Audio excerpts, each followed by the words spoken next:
Welcome to NNC Car Reviews channel. Honda's next electric vehicle will be a plug-in hydrogen fuel cell CR-V. We've gotten used to unusual-looking electric vehicles from Honda, thank you, Honda Clarity, so we were surprised to learn that Honda's next Green Mobile will be based on that most conventional of conventional SUVs, its latest CR-V.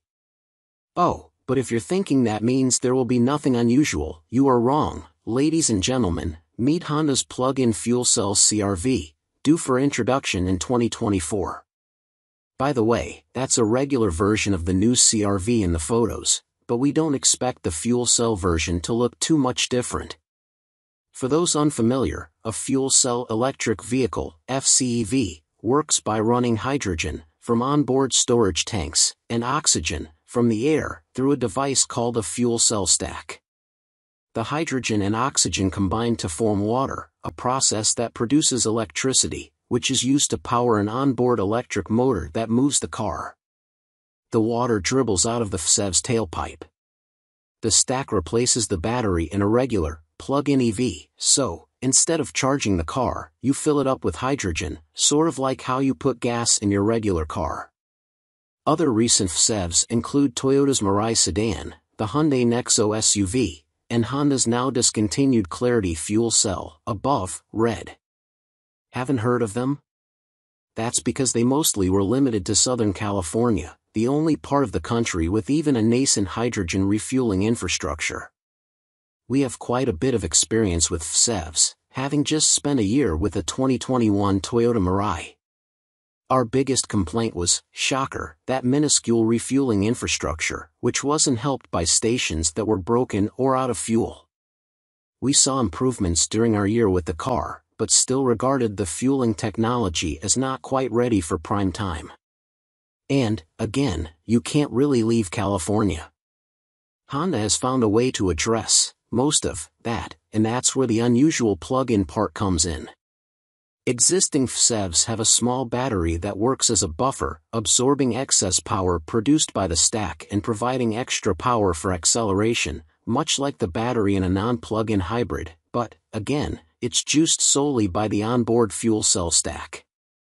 The fuel cell CR-V will have a larger battery, one that can be plugged in and charged from an external source, just like a plug-in gas-electric hybrid such as the Toyota Prius Prime or, defunct, Chevy Volt. Actually, that analogy works perfectly. The plug-in FCEV is to existing FCEVs what plug-in hybrids are to standard hybrids. While Honda hasn't made any announcements about battery-only range, we would imagine it would have to be enough to power the car for several miles, just like a PHEV. Incidentally, Honda is not the first to develop this technology. Last year Stellantis announced a plug-in FCEV commercial van for Europe, but Honda will be the first to sell it in North America. As former FCEV drivers, we see several advantages. There was at least one occasion when broken hydrogen stations and low fuel forced us to park the Mirai for several days. The ability to plug it in would have kept us on the move, and allowed us to drive to a working station that was farther away. We often lamented that the Mirai's small battery meant it couldn't store much energy from regenerative braking in mountain driving. And our experience with gasoline FCEVs clues us into what may be the plug-in FCEV's biggest advantage. If the hydrogen CR-V has a decent battery-only range, drivers who plug in nightly and whose daily driving requirements encompass a limited radius might need scarcely any hydrogen at all. Of course, we're also a bit dismayed, because the use of a hydrogen fuel cell renders the electric Honda CR-V useless for most Americans. Of the 50-odd public hydrogen fueling stations currently operating in the U.S., all but one are in California. The straggler is in Hawaii, on the Big Island, of all places. While the idea of a plug-in FCEV CR-V will no doubt appeal to Californians frustrated with their Clarities, Mirais, and Nexos, it's not going to do much to forward the march of EVs across the nation, let alone hydrogen fuel cell options.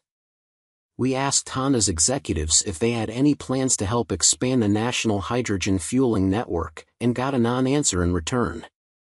The CR-V will be built at the Honda's Performance Manufacturing Center in Ohio, same place that makes the Acura NSX, so they'll presumably need hydrogen somewhere in that area, unless that plug-in aspect will help get newly built CR Versas onto the transport trailers. Right now, the bulk of the new stations are being opened by a company called True Zero, which has its hands full debugging and upgrading the stations in California. Last we checked, there are no immediate plans for public hydrogen filling stations outside of the Golden State's borders. Honestly, the arrival of the FCEV CR-V is a bit of a puzzle to us, because Honda has a battery-powered SUV coming around the same time, the 2024 Prologue, the first Honda product of the company's EV partnership with General Motors. And, of course, there's the lovely little Honda E, deemed too small for the US market. Honda is also working on solid-state batteries, which promise big increases in energy density, more power in a smaller package, though that technology is still a few years away from its retail debut.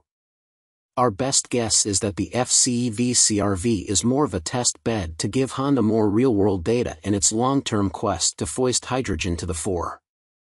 In Japan, the government is putting influence and money behind the hydrogen infrastructure, but the United States is betting on batteries. We see hydrogen's future in big trucks, since it solves the problem of them having to carry big, heavy battery packs, and we know Honda agrees. Still, having rather enjoyed the concept of our Mirai, electric car quietness and cleanliness with gasoline-like fueling speed, and seeing the advantages of a plug-in battery, we think Honda's plug-in fuel cell CR-V will be an interesting new take on the technology. We'll learn more details about the vehicle closer to its launch in 2024.